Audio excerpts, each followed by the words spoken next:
राज्यातील सहकारी आणि खासगी दूध प्रकल्पांना दूध पुरवठा करणाऱ्या दूध उत्पादकांना देण्यात येणाऱ्या 5 रुपयांऐवजी 7 रुपये अनुदान देण्याचा निर्णय राज्य मंत्रिमंडळाच्या बैठकीत घेण्यात आला। या निर्णयामुळे शेतकऱ्यांना दुधासाठी प्रति लिटर 35 रुपये भाव यापुढेही मिळत राहणार आहे।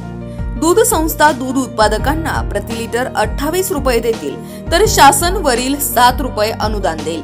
शासनाचे प्रति लिटर 7 रुपये अनुदान दूध उत्पादकांच्या बँक खात्यात वर्ग करण्यात येईल। राज्यात गाईच्या दुधाचे दर पडल्याने दूध उत्पादकांना अनुदान देण्याचा निर्णय महायुती सरकारने घेतलाय। ही योजना 1 ऑक्टोबर 2024 पासून राबवण्यात येईल।